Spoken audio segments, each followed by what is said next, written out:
One of my best pals here at the network, Todd Fuhrman. He hosts Todd's Odds, brought to you by FanDuel every week here on SportsCenter with Jay Onrait, brought to you by Harvey's. And Todd, I want to talk to you about upset potential in the NHL playoffs. I know you're a huge hockey fan. You're going to be going to the Golden Knights playoff series. But as early as a few weeks ago, you did not have the Montreal Canadiens getting into the postseason. Well, here they are, Todd. Here they are for everyone to see. So now everyone in Montreal and probably the entire province of Quebec wants to know, will they be your upset pick for the first round of the Eastern Conference? Oh, look, Jay, I'm not going to say that I'm picking Montreal, but do I think they have more than a puncher's chance to pull off the upset? No doubt about it.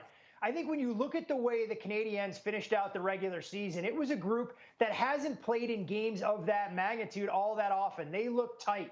The best illustration of that was against the Blackhawks when you thought they were going to run away after building a 2-0 lead. And I think now they go into this playoffs with no expectations. They can throw caution to the wind, but you begin to peel back the curtain. You look under the hood for some of their underlying metrics, and this team projects as a bottom 5 to bottom 7 team from an expected goal share standpoint. But you have a top line that's capable of taking games over. I think they get the edge in net with Samuel Montembeault compared to what we're going to see from Charlie Lindgren. And this is a Caps team who, in my opinion, really look checked out down the stretch. And are they that much better in 2025 than the addition that we saw last year that got run out of the postseason by the Rangers? I think Montreal is extremely live, but I do worry about some of their defensive shortcomings. It hasn't exactly been stout, kind of trying to protect the paint. And I think that's where Montreal is going to have to solidify things if they're going to pull off this upset. Okay, how about for a Western series? And we'd love to get an upset pick from you, but I'll just warn you, Todd. If you pick St. Louis, good luck getting a table at Ray and Jerry's Steakhouse in Winnipeg ever again. Hey, you know what? I'm still waiting for the great folks in Manitoba to invite me up there for a game. I would love to see a whiteout in a Jets postseason atmosphere, but I'm not necessarily going to put Winnipeg on upset alert like a lot of folks. Look, it's hard to argue with how well St. Louis has played since the Four Nations break. They have a goalie with pedigree in Jordan Binnington, who has carried this team before back in 2019.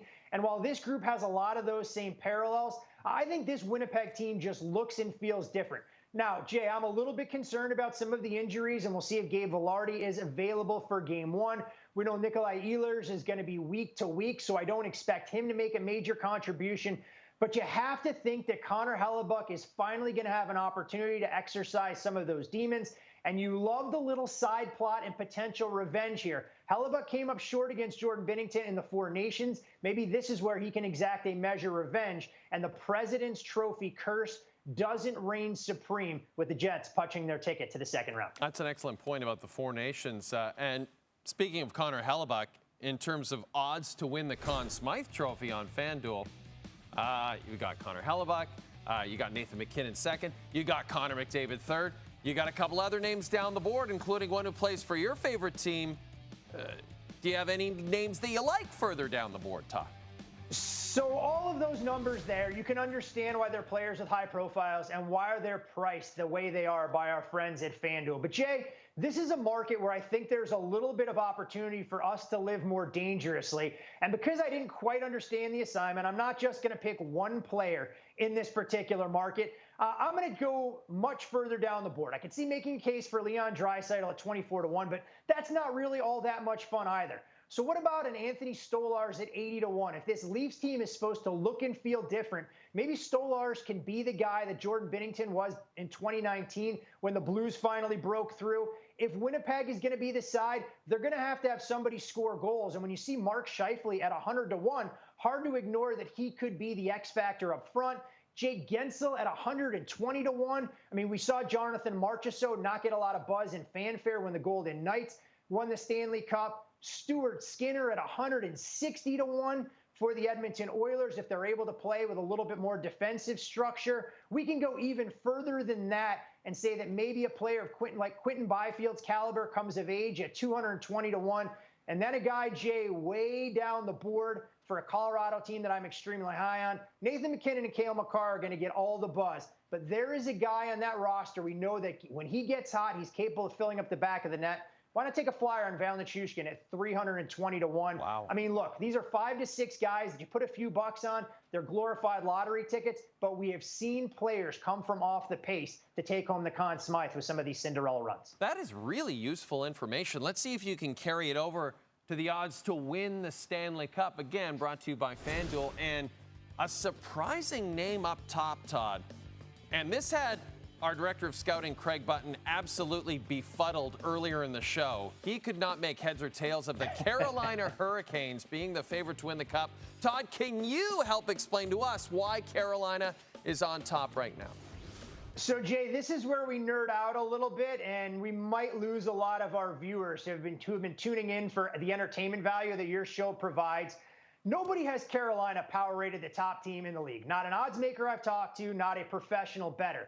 But what Carolina has going for them more than any of the other 15 teams that are going to be in the playoffs is the most favorable road to get to the conference finals. You look at the price tag against the New Jersey Devils, they are a massive favorite in that series. Should seeds hold and they'll draw the Washington Capitals in the Eastern Conference semifinals, this will surprise a lot of folks, but Carolina is going to open that series as a substantial favorite if they stay healthy through the opening round.